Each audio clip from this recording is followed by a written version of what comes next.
Hello everyone, আসসালামু আলাইকুম। সবাই কেমন আছেন? আশা করি সবাই ভালো আছেন। এই যে দেখেন আমাদের বাসার সামনে উঠানে কাপড় চোপড় শুকা দিছি। এই যে দেখেন সাথে একটা পুকুরে যত প্যাম্পাস ময়লা আবর্জনা সব এখানে ফেলতেছি।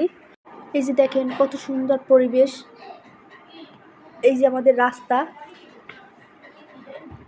আমরা এখান থেকে বের হই। এই যে দেখেন, এই যে আমাদের বাসা এখান থেকে ঢুকে। এই যে দেখেন এখন আমি কাপড় চোপড় উঠাবো। কাপড় চোপড় উঠানো শেষ, এখন আমি বাসায় ঢুকতেছি। এই যে দেখেন এখন তাসফিয়ার আব্বু বের হবে অফিসে যাওয়ার জন্য। ও রেডি হয়ে গেছে। তাসফিয়ার আব্বু এখন বের হইতেছে আর তাসফিয়া এখন ঘুমাইতেছে। এই যে তাসফিয়ার আব্বু যাইতেছে। এখন আমার অনেক কাজ আছে তাসফিয়া ওঠার আগে। এই যে দেখেন তাসফিয়ার দাদা নামাজ পড়তেছে। তাসফিয়ার দাদাও কিছুক্ষণের মধ্যে বের হয়ে যাবে। এই যে তাসফিয়ার আব্বু যাইতেছে। এই যে তাসফিয়ার দাদা, সেও রেডি হয়ে গেছে।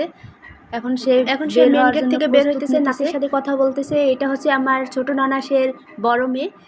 সে একটু নানাবাড়ির সাথে একটু দুষ্টমি করতেছে। এই যে ওর নাম হচ্ছে নুসরাত। আল্লাহ হাফেজ সবাইকে।